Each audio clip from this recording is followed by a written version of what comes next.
Macmillan Audio presents Daughter of the Pirate King by Tricia Levenseller. Read for you by Marisa, Calin.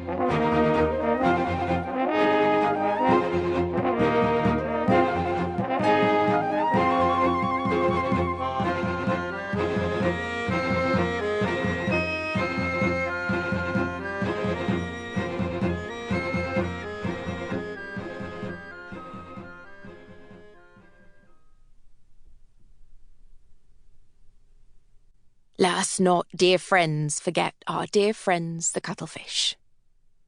Captain Jack Sparrow, Pirates of the Caribbean, at World's End. Chapter 1. I hate having to dress like a man. The cotton shirt is too loose, the breeches too big, the boots too uncomfortable. My hair is bound on the top of my head, secured in a bun underneath a small sailor's hat. My sword is strapped tightly to the left side of my waist, a pistol undrawn on my right. The clothing is awkward, as it hangs loose in all the wrong places. And the smell. You'd think men did nothing but roll around in dead fish guts while smearing their own excrement on their sleeves. But perhaps I shouldn't complain so. Such precautions are necessary when one's been invaded by pirates. We're outnumbered, outgunned. 7 of my men lie dead on their backs. 2 more jumped overboard as soon as they saw the black flag of the Nightfarer on the horizon. Deserters. They're the most cowardly filth.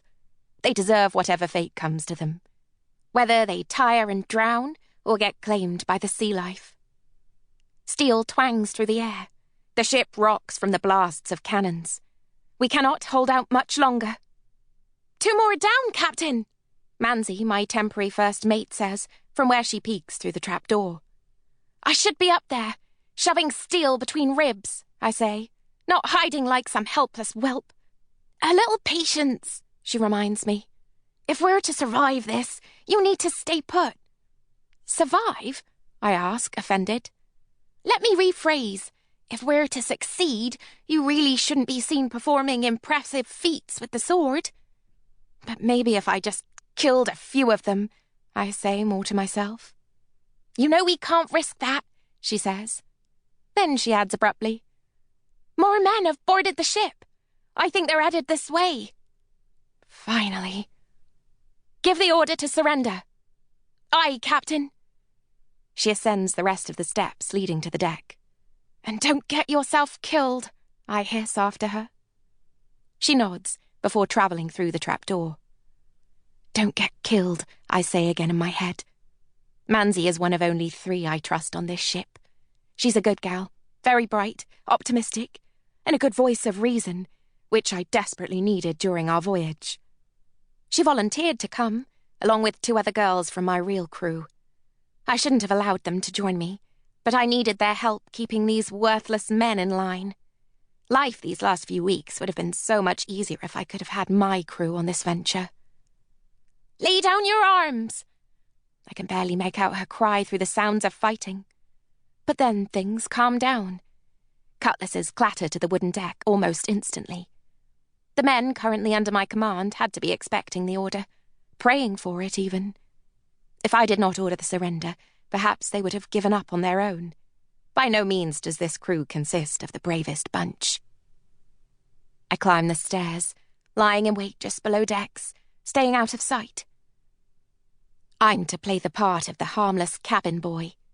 If these men were to discover who I truly am... Check below decks. Make sure no one's hiding. It's one of the pirates.